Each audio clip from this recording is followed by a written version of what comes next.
Alhamdulillahi rabbil alamin wassalatu wassalamu ala nabiyyina Muhammadin wa ala alihi wa sahbihi wa man tabi'ahum bi ihsanin ila yawmiddin. Derɗiraɓe, en bolwanan ɗume wonte ma'ana islam, en bolwanan ɗume wonte ma'ana dina islam, ɗume wonte ma'ana laatago ɓi adamajo kanko man ɗo o julɗo ɗon lencito ha dina islam ɗo, ɗume wonte ma'ana man. To kadi derɗiraɓe, ko wonte islam ɗo kanjum laati ɗowtanago jawmirawo be wohɗitingo mo, ɗowtanago jawmirawo ha kala ko jawmirawo umri ɓi adama fu, ɓi adamajo umri to o huwa umrore jawmirawo ha majum. Kala dewe ɗe jawmirawo umri ɓi adamajo hu kaza, ban ko latti dewe gajibiɗe, ban julde, ban sumaye, ban zakka, ban hijju, ko nandi e majum, ɓi adamajo kanko man ɗo woni dow mako, wajibi dow mako o ɗowtano jawmirawo ha umroje muɗum man, o huwa ko laati umroje jawmirawo.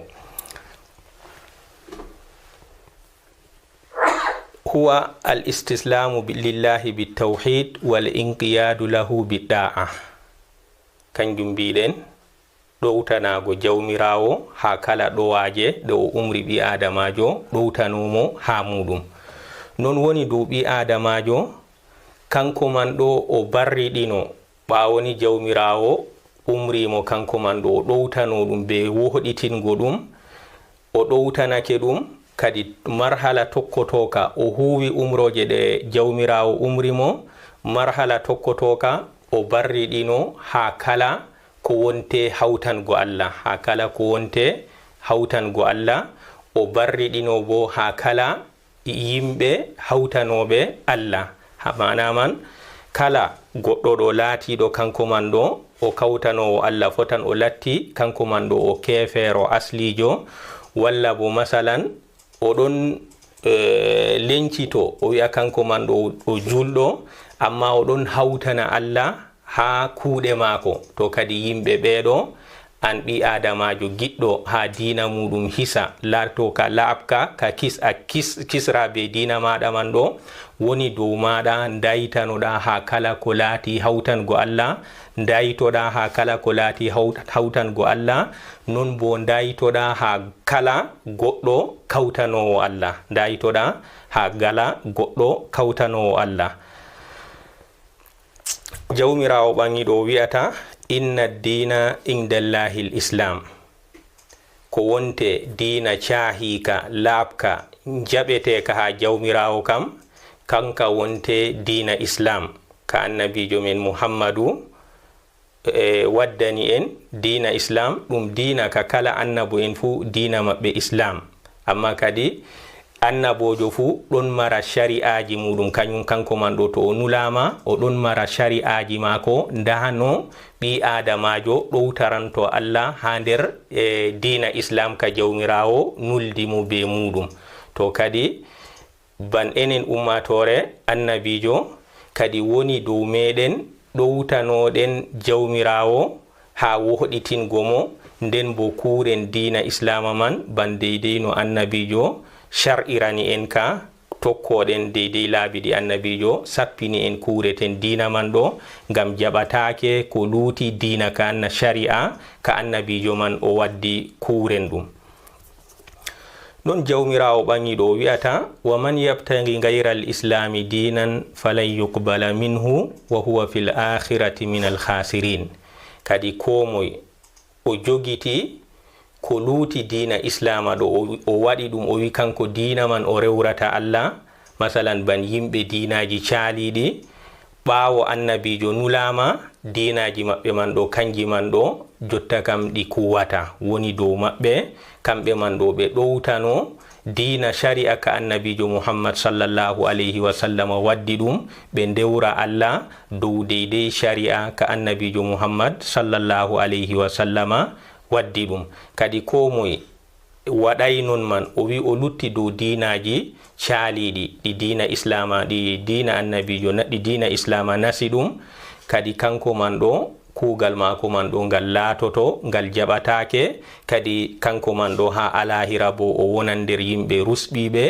nastoɓe yiite. nden o wi'ata en annabo en ɗo ɓe fuu maɓɓe diga ɓe puɗɗi ha ɓe kaaɗi, kamɓe man ɗo ɓe nuldama dow dina ngota. ƴewnadu maɓɓe ɗo ndu wo'oru, ƴewnadu annabo en ɓe fuu maɓɓe kamɓe man ɗo to ɓe ngari ko ɓe mbi'ata yimɓe ni ndewe jawmirawo tan acce hawtango mo be ko ɗumejum, acce rewgo labbi. ɗo ƴewnadu ndu annabo en kawti ha muɗum diga ɓe puɗɗi ha ɓe kaaɗi, kadi kamɓe man ɗo ɓe ɗon kawti ɓe fuu maɓɓe dow ƴewnadu wo'oru, kayru wonte wohɗitingo allah be accugo bo rewgo ko luuti jawmirawo subhanahu wa ta'ala. dina islam kaɗo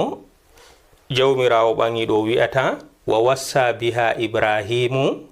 banihi wa yaqubu. annabi ibrahima kanko man ɗo o wossake be dina islam ɗo ɓiyiko en, o wossiɓe ɓe jogito dina islam ɗo, ɓe kuraka ta ɓe maya kamɓe man ɗo sina ɓe ɗon dow dina islam. non annabi yaqubu kanko man bo ɓawo zamanu juuti o wari o wossi ɓiyiko en deydey ko mama mako towɗo annabi ibrahim deydey ko wossino ɓiyumen. kanko bo o wari o hooci wasuye man o wasi ɓiyiko en, o wi'ata ɓe kamɓe man ɗo ɓe jogito dina islam ka ta ɓe mayani sina kamɓe man ɗo ɓe ɗon nuɗɗini ɓe ɗon jogiti dina islam, ta ɓe maya sina kamɓe man ɗo ɓe ɗon dow dina islam. kanjum man o wi'ata en ha aya ɗo wa wassa biha ibrahimu banihi wa yaqubu ya baniya inna allaha asdafa lakum ddina fala tamutunna illa wa antum muslimun. kadi dina islam ɗo kanjum wonte rewgo allah tan, acca rewgo ko luutimo, kadi mi wossake on onon man ɗon jogiteka ta mayeni sina onon man ɗo on ɗon jogiti dina islam. non annabijo men sallallahu alayhi wa sallam o wi'ata al anbiya'u ikhwatun li allat. annabo en ɗo ɗum ikhwa li allat, mana man ɗum derɗiraɓe ɓiɓɓe baba, ɗum derɗiraɓe ɓiɓɓe baba. kamɓe man ɗo dadiraɓe maɓɓe feere feere, dadiraɓe maɓɓe feere feere, deɗiɗi ɓe daña ha muɗum feere feere, amma baba goto ɗon hawti ɓe, baba goto ɗon hawti ɓe. to annabo en ɗo ɓe nga'i banniɗo, ɓe fuu maɓɓe ƴewnadu maɓɓe wooru, ɓe fuu maɓɓe ƴewnadu maɓɓe wooru, amma shari'aji maɓɓe noyi goɗɗo o rewrata allah ɓawo o nuɗɗini allah man ɗo, noyi o rewrata allah ha shari'a annabojo nulaɗo man ɗo, shari'aji man ɗo ɗi laati kanji man ɗo ɗi feere feere, shari'aji man ɗi laati kanji man ɗo ɗi feere feere. non zamanuji ɗi annabo en man ɓe nula ha muɗum bo kanji bo ɗi laati ɗi feere feere, amma ƴewnadu maɓɓe ɗon hawti ɓe fuu maɓɓe ɓe ɗon kawti dow kalimatu tawhid, dow wohɗitingo allah ha rewgo ɗum. jawmirawo ɓangiɗo wi'ata li kullin ja'alna minkum shir'atan wa minhajan. kadi kala goto nder annabo en ɓe nulmiɗo min gaɗani ɗum shari'a muɗum feere, min gaɗani ɗum ɗatal muɗum ngal jawmirawo rewrete be muɗum ha nulal mako man, kangal man bo ngal feere. amma oɗon hawti be annabo en luttuɓe ha ƴewnago yimɓe mako ngare ndewe allah tan ta kawtanemo ko ɗumejum. ngam jawmirawo ɓangiɗo o wi'ata walaqad ba'asna fi kulli ummatin rasulan ani ibudullaha wajtanibu tagut. jawmirawo ɓangiɗo o wi'ata min nuli ha kala ummatore fu nulaɗo. ɗume nulaɗo man o wi'ata yimɓe maako o wi'a ɓe ani ibudullaha wajtanibu ɗagut, ndewe Allah tan ngoɗitinemo ha rewugo mo, dayite bo rewugo ko laati labbi, dayite rewugo ko laati labbi, dayite rewugo ko luuti jawmirawo subhanahu wa ta'ala. To islam kango ota annabo en shari'aji maɓɓe laatake kanji man ɗo ɗiɗon perɗidiri, kadi annabojo fuu yimɓe ɓe o nula ha muɗum ɗo to ha ɓe ndewa Allah jaɓana ɓe dewal maɓɓe, si ɓe ndewra jawmirawo be deydey shari'a ka annabojo man ɗo o waddi. Ban enen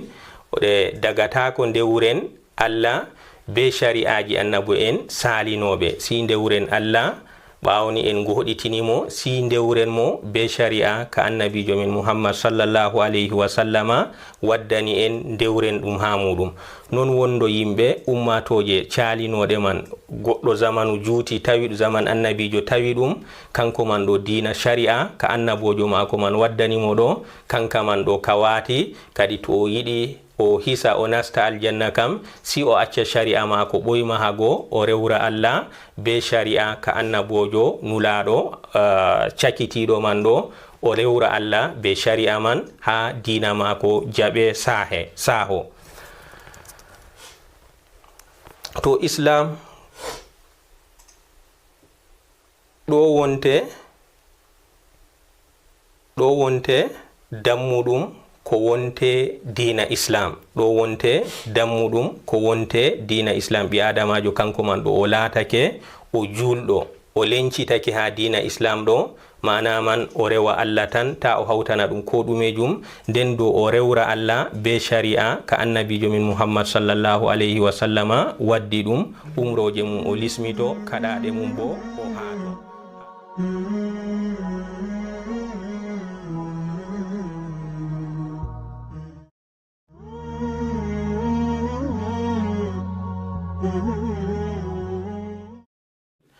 Derɗiraɓe, ɓawo en bolwi ɗume wonte dina islam. Dina islam man ɗo en mbi kanjum wonte wohɗitingo jawmirawo ha rewugo ɗum, lismito umroje mum, dayo kaɗeje mum, lismito deydey ko annabijo umri, dayo acca ko annabijo haɗi. To kadi islam man ɗo kaɗon mari darjaji tati ha ka wona ɗum islam, ɗum dina islam timmidit kaɗo, kaɗon mari darjaji tati. To darjaji man woni dow julɗo,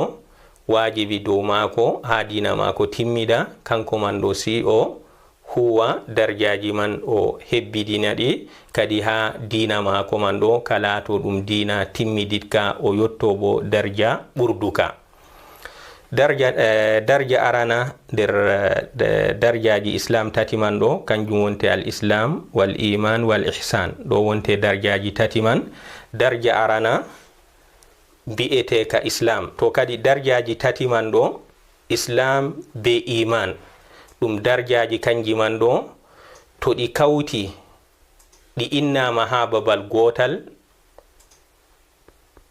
kanji man ɗo ɗi cendira. Laato islam ko nufete be muɗum kuuɗe banguɗe, ban julde, ban hijju, ban sumaye ko nandi e muɗum. Iman bo nufe be muɗum kuuɗe laatiɗe cuuɗiɗe, ban masalan ban hulgo yangada Allah, ban tammago bo hinnaye Allah, ɗo ɗum kuugal cuuɗingal gonangal nder ɓernde ɓi adamajo. To islam wari feere muɗum nasta les muɗum iman. To islam wari a wi islam non, kadi goɗɗo o laatata ko o julɗo ni si kanko man ɗo o muminijo. Non to a wi iman, to a wi muminijo bo mana man o julɗo, o laatata ko o muminijo ni si kanko man ɗo o julɗo. To ɗiɗo man ɗo to ɗi kawti ɗi cendira, to ɗi cendiri bo ɗi perɗidira, manaji maji laato feere feere.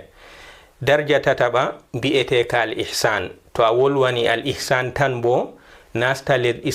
ihsan man ɗo les mboɗenga man, darja mboɗenga man ɗo sora les muɗum islam be iman go, ngam ihsan ihsan en mbi ɗum darja ragare ha darjaji tati man ɗo kanka ɓurata towgo. To a wolwani kanka tan bo kadi wona goɗɗo ɓi adamajo o heɓata darja ihsan man o yotto darja mboɗenga ha rewgo jawmirawo ɗo, sina kanko man ɗo to o huwi kuuɗe lattiɗe banguɗe goo en mbi o huwi ɗo dow yaake no ɗe ɓurdata hanrugo, non o huwi kuuɗe maako laatiɗe cuuɗiɗe kuuɗe nder ɓernde goo dow yaake timmidiɗɗo, kadi nden o heɓa o yotto darja ragare ha mbi'ete ka al ihsan. To en bolwanan darja arana al islam, ko wonte islam man ɗo kanjum laati mobgal konguɗi be kuuɗe banguɗe ɗe jawmirawo ɓangiɗo umri en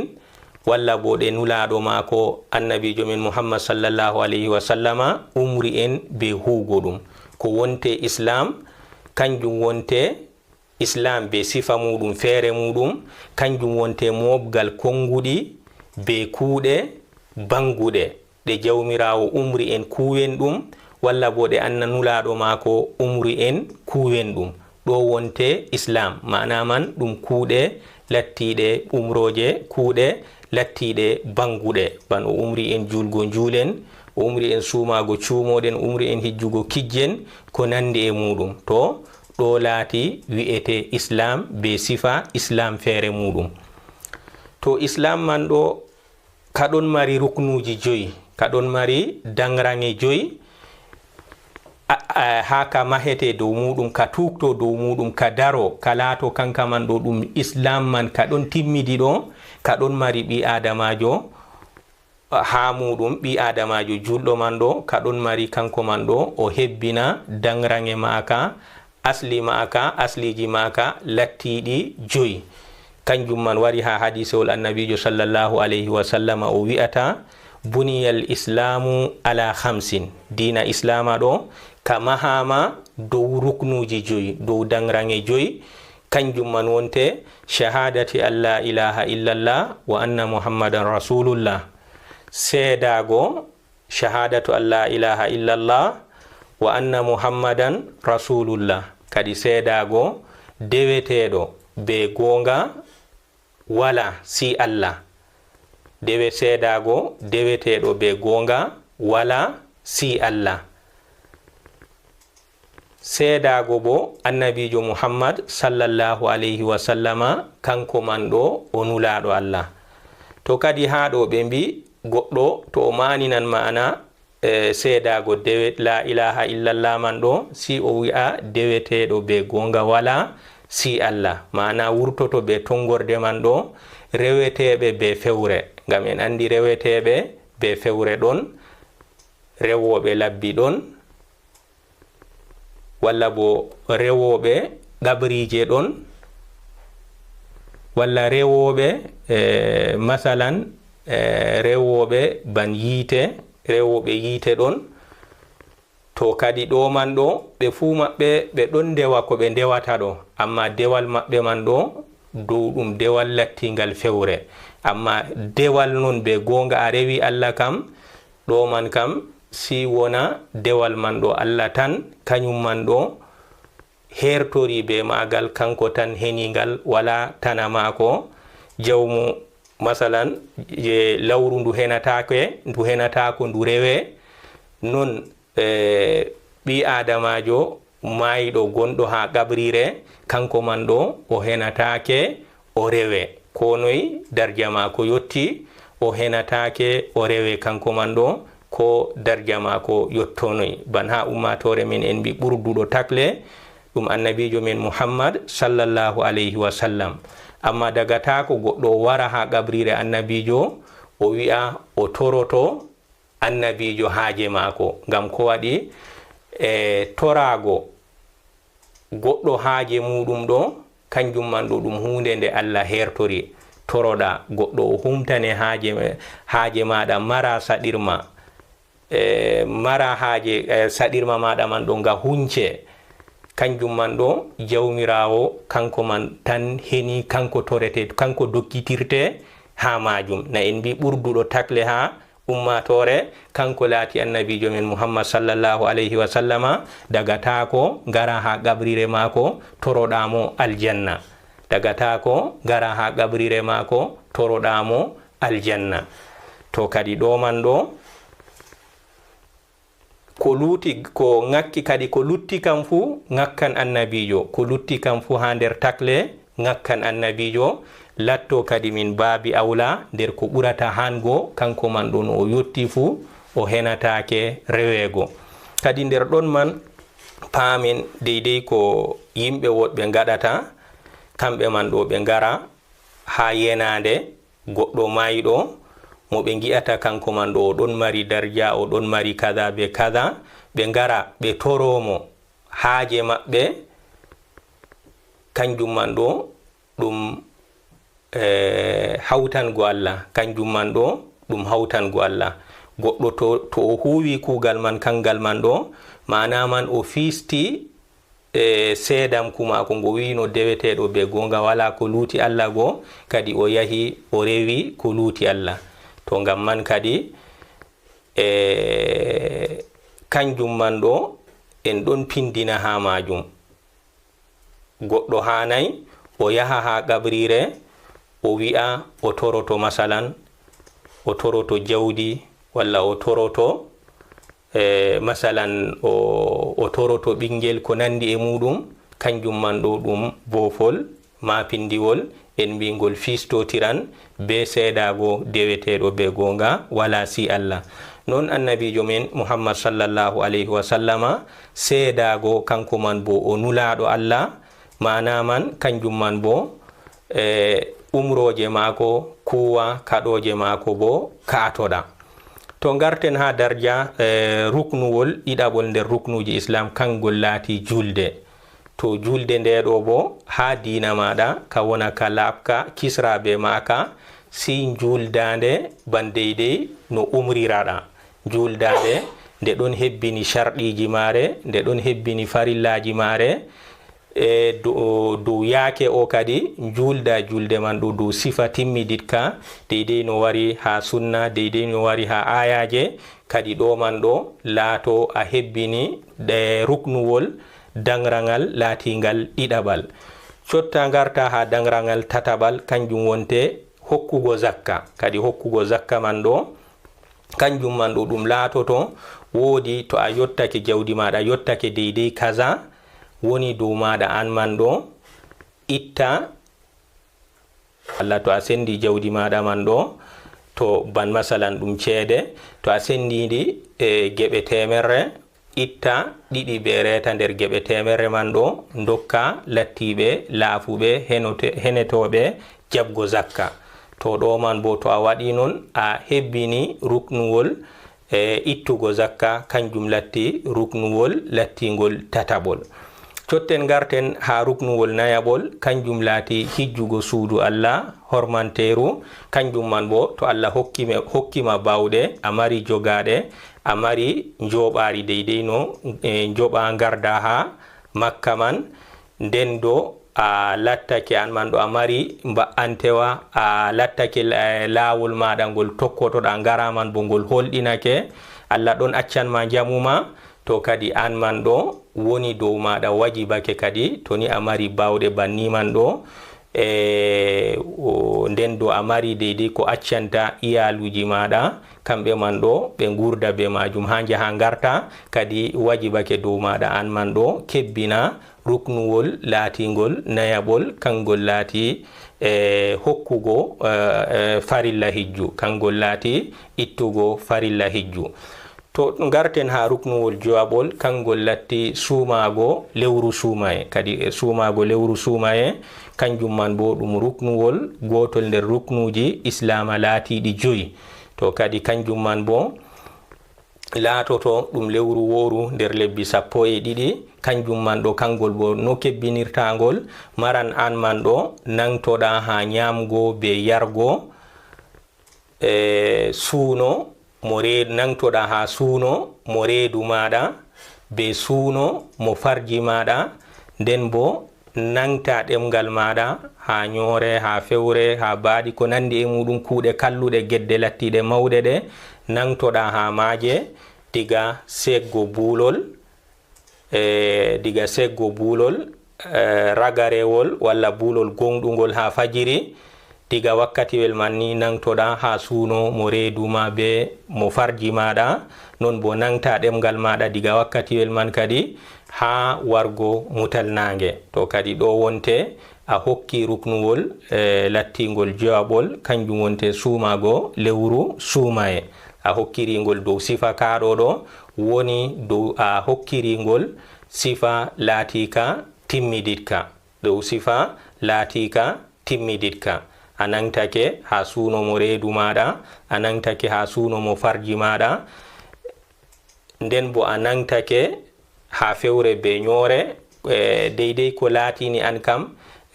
gedde laatiɗe ɗe kanayi nder geddeji mawɗi man ɗo, a nangtake ha majum kadi wona an man ɗo a hokkiri ruknuwol suumago suumaye maɗa dow yaake lattiɗo timmidiɗɗo. a hokki ruknuwol suumago suumaye maɗa dow yaake lattiɗo timmidiɗɗo.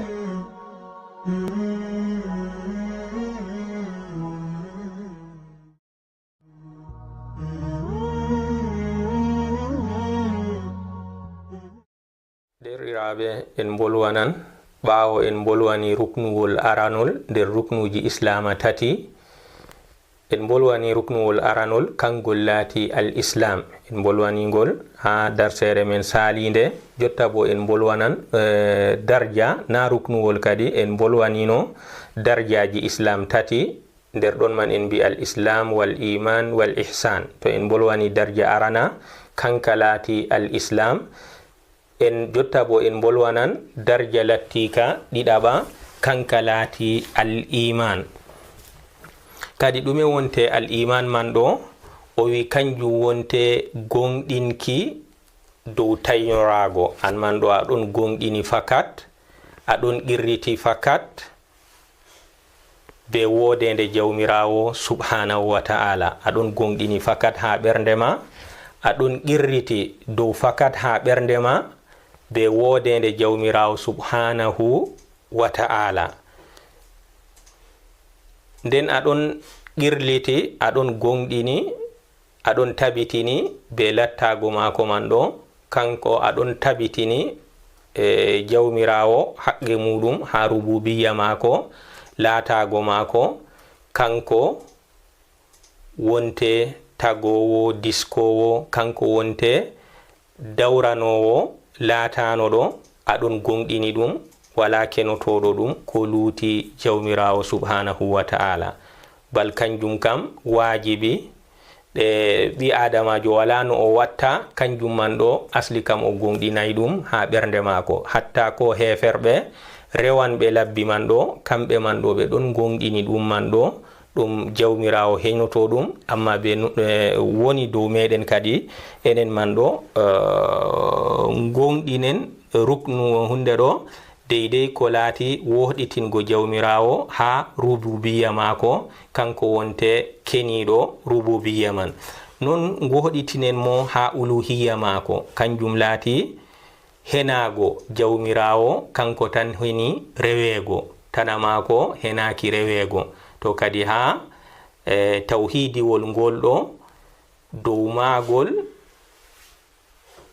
kangol wari salori heferɓe ɓe nuɗɗinagol, andititgo Allah wonte tagowo, diskowo, tobnowo, dawranowo laatano. ɗo kam heferɓe fu tawhidiwol man kam kamɓe fu ɓerɗe maɓɓe mbawai salagungol, ɓe ɗon tabitinigol. amma an julɗo tabitinagol kangol man ɗo, nden ngara ha ɗiɗaɓol ɗo ha magol kadi kangol ngol wonte heferɓe ɓe calingol. ɓe mbi noyi kamɓe man ɗo ɓe accirta reweteɓe maɓɓe ɗo fuuni labbi maɓɓe ɗi ɓe tawi mama en maɓɓe, kaka en maɓɓe ɗon mari labbi maɓɓe kazaru be kazaru, ɓe ɗon ndewa labbi man ɗo ni. nden jotta ɗo ɓe ngara ɓe acca ɗi fuumaji, ɓe mbi'a ɓe ndewataɗi ha ɓe ndewa Allah tan. kay kanjum kam kangol man ɗo kangol wari salori ɓe, kangol man ɗo be magol ɓe laatori ɓe heferɓe. to an julɗo kam to ni a nuɗɗini rububiyya jawmirawo kanjum wonte woɗitingo mo ha henago mako, kanko wonte tago disko dawranowo laatano ngara goɗitinamo ha uluhiyya mako. mana man a rewata ko luti jawmirawo subhanahu wa ta'ala. to kadi nuɗɗina ɗum kanjum man ɗo aɗon gasni ɗum ha ɓernde maɗa dow yaqin, dow fakat aɗon gasni ɗum ha ɓernde maɗa. nden bo lismitoɗa umroje jawmirawo, acca bo ko laati kaɗoje mako, ko umruma kuwa ko hatma bo katoɗa. non nuɗɗina an man ɗo be annabangal annabijo min muhammad sallallahu alayhi wa sallam, kanko man ɗo o nulaɗo jawmirawo nulimo, nden jaɓa mobgal ko annabijo min muhammad sallallahu alayhi wa sallama o waddi ɗum daga jawmiko, jaɓa ɗowtoɗa dow majum. ko annabijo haɗi bo an man ɗo nangtoɗa ha majum, acca hugo ɗum. to kadi ɗo man ɗo kanjum laati wi'ete imanaku, nuɗɗingo fakat, nuɗɗingo jawmirawo ha rububiyya mum be uluhiyya muɗum, be inde be nuɗɗinamo bo ha inde mako be sifaji mako, inde mako be sifaji mako, kanjum man bo jaɓa ɗum. kanjum man ɗo jawmirawo oɗon hertori be inde mako, kanko man ɗo nuɗɗinamo ha inde mako be sifaji mako. to kadi kanjum man ɗo sifa jawmirawo, to Allah wi masalan kanko man ɗo o nanan o yi'an, nuɗɗina jawmirawo man ɗo o nanan o yi'an. nanɗe leɓananɗe zati mako, giɗɗe bo leɓananɗe zati mako. to kadi ɗo man ɗo tawhidiji man tati ɗo woni dow maji nuɗɗinaɗi tabitinaɗi ɗi tati man fu. to non ɓe ko wonte ɓawoni en cappini ko wonte imanaku man be sifa kubka, imanaku man ɗo kanjum laati i'tiqadun bil qalb, ɗum hunde nde ɓi adamajo o haɓɓata ɗum ha ɓernde mako. wa qawlun bil lisan, ɗum konngol bo ngol o wolirta ɗum be ɗemgal mako. wa amalun bil jawarih, kadi ɗum kuugal bo ngal o huwata be terɗe mako, ɗum kuugal ngal o huwata be terɗe mako, ɗum kuugal ngal o huwata be terɗe mako. masalan ban o ruk'an, o sujidan, ɗo man ɗo ɗum kuuɗe. non ban o wolwan kalimatu shahada, o yan la ilaha illallah muhammadur rasulullah, ɗo man ɗo ɗum nutq. non i'tiqadun fil qalbi bo kanjum man ɗo woɗitingo jawmirawo, kanko tan heni rewego ɗo, ɗum hunde wonande ha ɓernde wi adamajo. hula yangada Allah, tammo hinna e Allah, kadi ɗum hunde wonande nde ɓi adamajo haɓɓata ɗum nder ɓernde muɗum. to kadi imanaku man ɗo ɓi adamajo imanaku mako ɓesdorto be ɗowanago jawmirawo. kala ɓi adamajo nde o ɗowani o huwi kuuɗe boɗɗe fu, o ɗuɗɗini hugo kuuɗe boɗɗe fu, non kuuɗe ma non imanaku mako bo ɓesdorto. kala nde o ɗuɗɗini hugo kuuɗe boɗɗe, masalan o ɗuɗɗini nafila, o ɗuɗɗini hokkugo sadaka, o ɗuɗɗini sumaye je ɗorayeje, kadi kanjum man ɗo ɗum wallitanmo ha ɓesdago imanaku mako. ɓawoni o huwi ko laati wajibi dow yaake kanɗo nden o wari o ɗuɗɗini kadi bo ko laati kuuɗe boɗɗe ɓaawo ɗon kadi kanjum man ɗo ɗum wallitan mo imanaku maako ɓesdorto be majum. Non imanaku man ɗo bangu ɓesdorto be kuuɗe boɗɗe ɗo ngu ustorto bo be kuuɗe lattiɗe kalluɗe. Kala goɗɗo nde o yeddi Allah fuu kadi non imanaku maako man ɗo ɗon lorto ɓaawo. Kala nde ban o ɗuɗɗinirta yeddugo Allah non imanaku maako bo ɗon lorto ɓaawo, ɗon yaha famɗititgo. To kadi ngam majum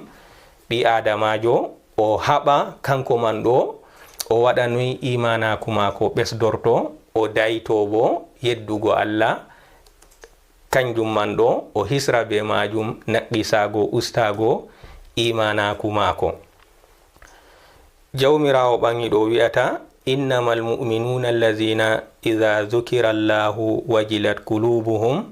wa idha tuliyat alayhim ayatu zadatuhum imanan wa ala rabbihim yatawakkalun. Kadi andu mumini en gonɗuɓe ɓe imanaku ɗon tabiti ɗon gonɗi kam kamɓe ɓen laati toni jawmirawo ɓe nani innore jawmirawo ɓerɗe maɓɓe kamɓe man ɗo kultora, ɓerɗe maɓɓe kultora ngam ɗumejum ngam mawningo jawmirawo subhanahu wa ta'ala be hulgo bo yangada muɗum. Wa iza tuliyat alayhim ayatuhu, kadi toni jangama dow maɓɓe ayaje jawmirawo ban jangama dow maɓɓe alquran kamɓe man ɗo zadathum imanan, ɗum ɓesda ɓe nuɗɗingo, ɗum ɓesda ɓe imanaku ngam ɓe taskititto jangde nde ɓe nanata man ɗo deydey ko ɓe pamata ha ma'anaji man, ha ko ayaje man ɗe cappinta man ɗo kanjum man ɗo ɗum ɓesda ɓe imanaku. Wa ala rabbihim yatawakkalun, kadi kamɓe man ɗo ɓe ɗon jofti fi maɓɓe dow jawmirawo ko heɓi ɓe fuu ɓe ɗon nuɗɗini kanjum man ɗo be hoddirore jawmirawo ɗum heɓri ɓe ko heɓay ɓe giɗi ɗum masalan ɓe keɓay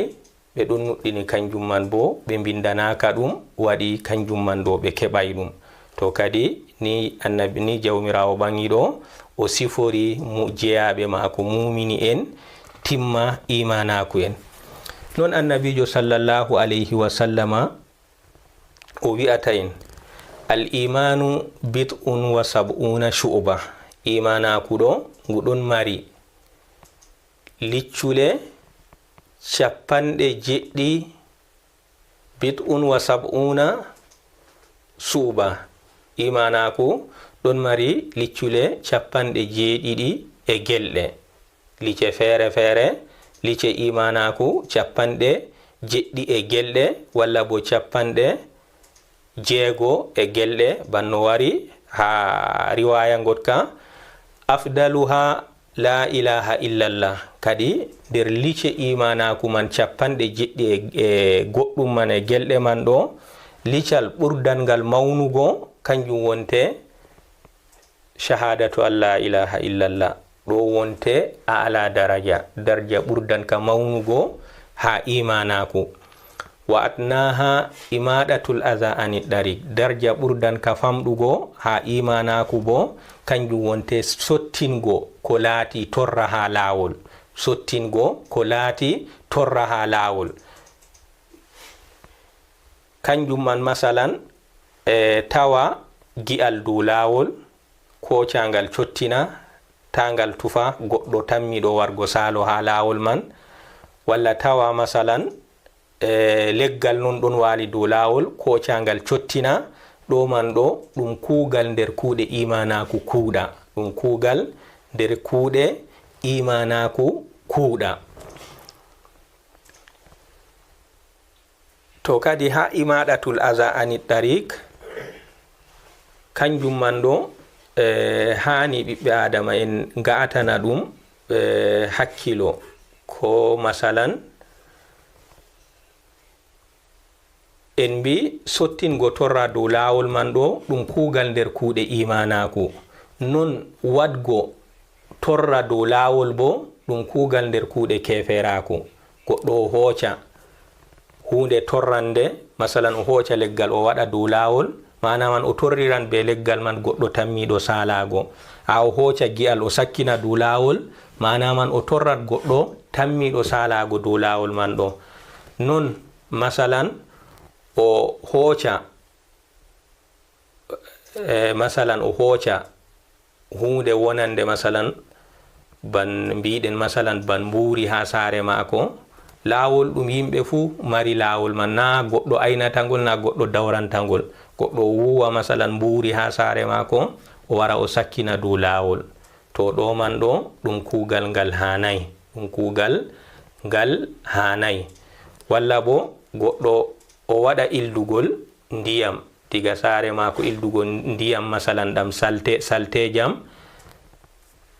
oɗon wurtina o masalan o waɗa ildugol man ɗo ndiyam man ɗo ɗam ɗon ila ban layɓirɗam ban lohruɗam ɗam ɗon ila dow lawol kanjum man ɗo ɗum kugal ngal hanayi ɗum wadgo torra dow lawol garanɗo saloɗo kanko man ɗo o yi'a ndiyam salte jam man ɗo ɗam sunamo walla o wara o nasta nder ndiyam man o anda ko nandi e muɗum kadi ɗo fu ɗum kuuɗe lutidiranɗe be imanaku kam ban mbiɗen tawa an julɗo tawa torra dow lawol cottina torra man taka torra derɗa julɗo non to a luuti non a hoci torra masalan a wurtini a waɗi layɓirɗam ɗon wurto walla lohruɗam wurto ha saare ma wara hebbina dow lawol goɗɗo wara ha salo si widdo si waɗanoy walla a wara yake feere ɗam sofna ɗum walla wuwa mburim wara sakkina dow lawol to kadi ɗo man fu ɗum kuuɗe lutidiranɗe be imanaku ɓi adamajo julɗo o haɓa kanko man ɗo ta o waɗa kala ko torrata derɗi ko julɗo fu to non o wi'ata wal haya'u shu'batun min al iman kadi semtede ɗo ɗum licculal nder imanaku semtede ɗum licculal nder imanaku to kadi ɗum semtede man ɗo ɗum hunde wonde ɗum gikkuwol bongol managol ha islam ngam ɓurnal fu semtede man ɗo kayre man ɗo nde waddatani sina ko laati khayru nde haɗan jawmire hugo kuuɗe lattiɗe ɗe kanayi to kadi ngam man semtede ɗum gikkuwol lattigol bongol ɗum gikkuwol lattigol gettiɗingol ɗum liccal bo nder liccule imanaku capanɗe jeɗɗi e gelɗe to kadi kanjum man ɗo ɗum licculal ɗum gikkuwol lattingol bongol goɗɗo to o heɓingol kadi hani kanko man ɗo o wallitangol o tabitinangol ha maako ngam ɗum alama nder alamaji imanaku to kadi deydey ko wari ha hadisewol ɗo ɓe kujjorake be hadisewol man ɗo ha sendititgo imanaku man ɗo laatago majum ɗum konngol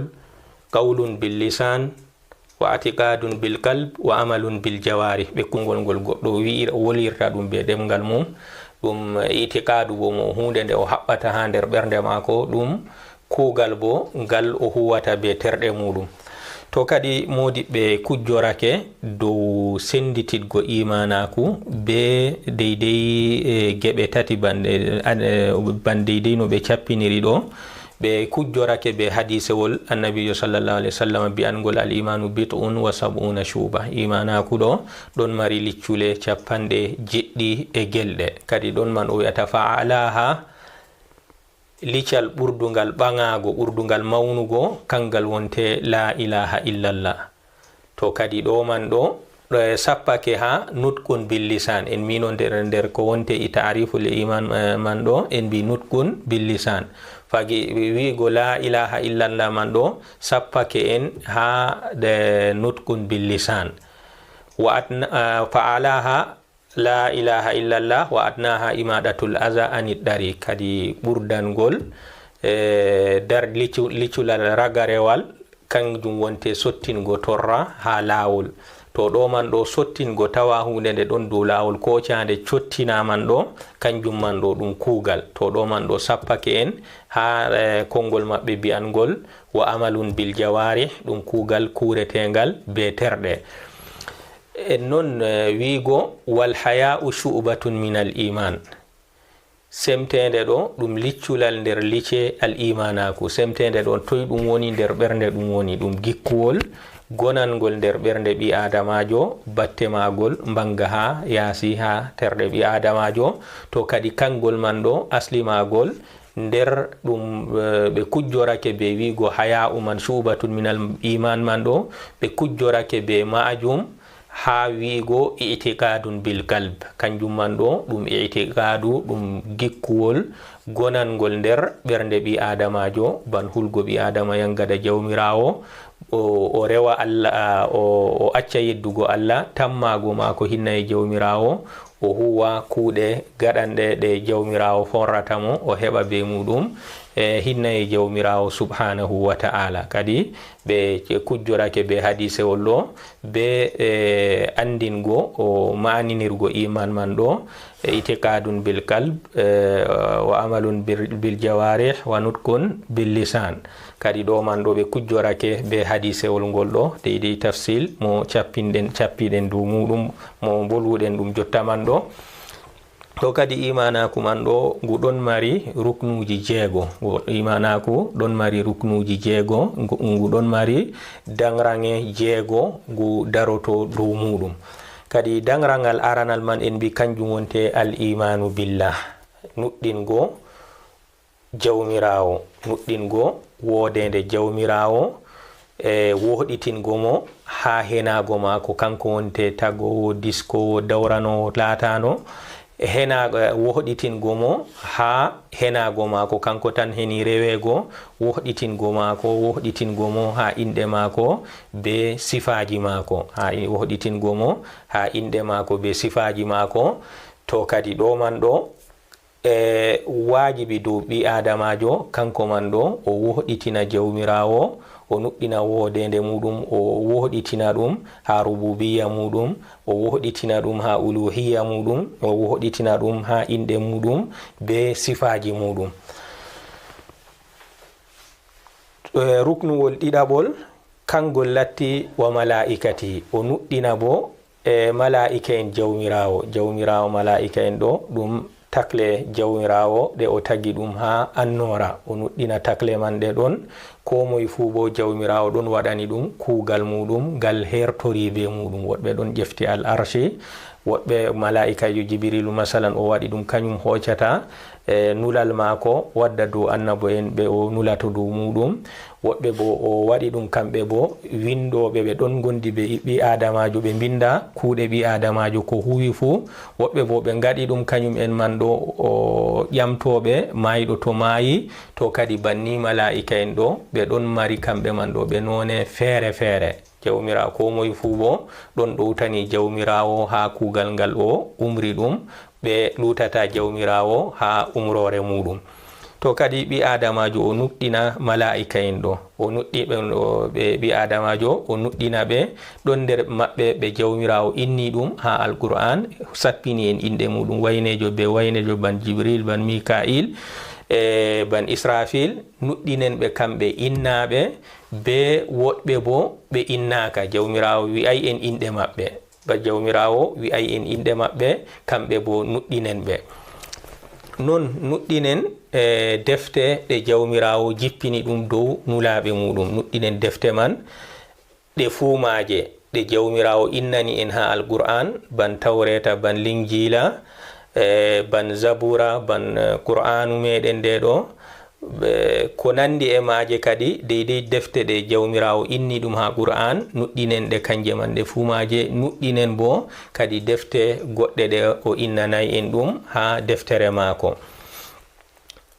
non ɓawo nuɗɗingo Allah e malaika en muɗum e defte muɗum nuɗɗinen bo nulaɓe ɓe jawmirawo nuli ɗum ɗo kamɓe man ɗo ɓe nulaɓe ɓe gonga jawmirawo nuli ɓe kadi nuɗɗinen ɓe kamɓe man ɗo ɓe jawmirawo inni ɗum nulaɓe mako ɓe o inni ɗum ha alquran nuɗɗinen ɓe ɓe fuu maɓɓe ɗon nulaɓe woɓɓe bo ɓe innaka kamɓe man bo ɓe fuu maɓɓe nuɗɗinen nulaɓe ɓe jawmirawo nuli ɗum ɓe fuu maɓɓe nder maɓɓe kadi lattiɓe ɓurɗuɓe njowo annabi nuhu be annabi ibrahima be annabi musa be annabi isa be annabijo meɗen muhammadu sallallahu alayhi wa sallama kamɓe latti ɓurduɓe ha nder nulaɓe ɓe jawmirawo nuli ɗum subhanahu wa ta'ala non nuɗɗinen bo ñerde ragarere, nuɗɗinen ñelde ragarere kayre man ɗo nde tammi wargo ñande dargal fakat kanjum man ɗo ɗum gonga dargal ngal daroto ɓi adamajo o ummitinte o horsititte bo ha kuuɗe maako kadi kanjum man ɗo nuɗɗinen ɗum. non nuɗɗinen be hoddirore man ɗo boɗɗum mare jaɓen ɗum gettiren ɗum Allah, non ko kalluɗum mare bo kanjum man bo jaɓen ɗum, kanjum man bo gettiren ɗum Allah, jaɓen ɗum muñen dow majum. boɗɗum mare jaɓen ɗum gettiren ɗum Allah, kalluɗum mare hoddirore man bo kanjum man bo jaɓen ɗum muñen dow majum. fu majum jawmirawo hoddiri ɗum dow ɓi adama. to kadi ɗo wonte ruknuji imanaku 6. to kadi wari ha aya ruknuji 5 limtama ha aya man, kanjum wonte jawmirawo ɓangi ɗo wi'ata laysa albirra an tuwallu wujuhakum qibala almashriqi walmaghribi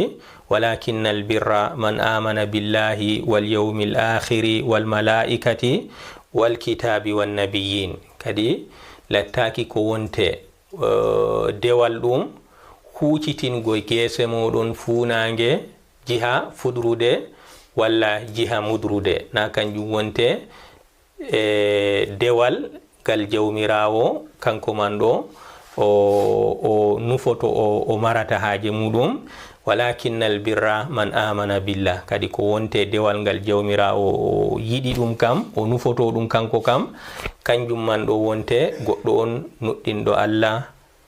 walakinnal birra man amana billahi wal yawmil akhir, o nuɗɗini Allah, o nuɗɗini ñande ragarere, o nuɗɗini malaika en Allah, o nuɗɗini defte ɗe jawmirawo jippini ɗum, o nuɗɗini annabo en ɓe jawmirawo nuli ɗum. non jawmirawo o wolwani hoddirore o wi'ata inna kulla shay'in khalaqnahu bi qadar, kadi kala hunde fu min tagi ɗum be hoddirore amin, kala hunde fu min tagi ɗum be hoddirore amin. to kadi ban mbiɗen ɓi adamajo o nuɗɗina hoddirore jawmirawo boɗɗum mare o yettire ɗum Allah, nden ko latti kalluɗum ha hoddirore man bo o muña dow majum. to kadi ɗo man ɗo ɗum sappinan en kadi ko wonte kimmiɗini ɗum hunde nde jawmirawo marata haje ha ɓi adamajo kam imanaku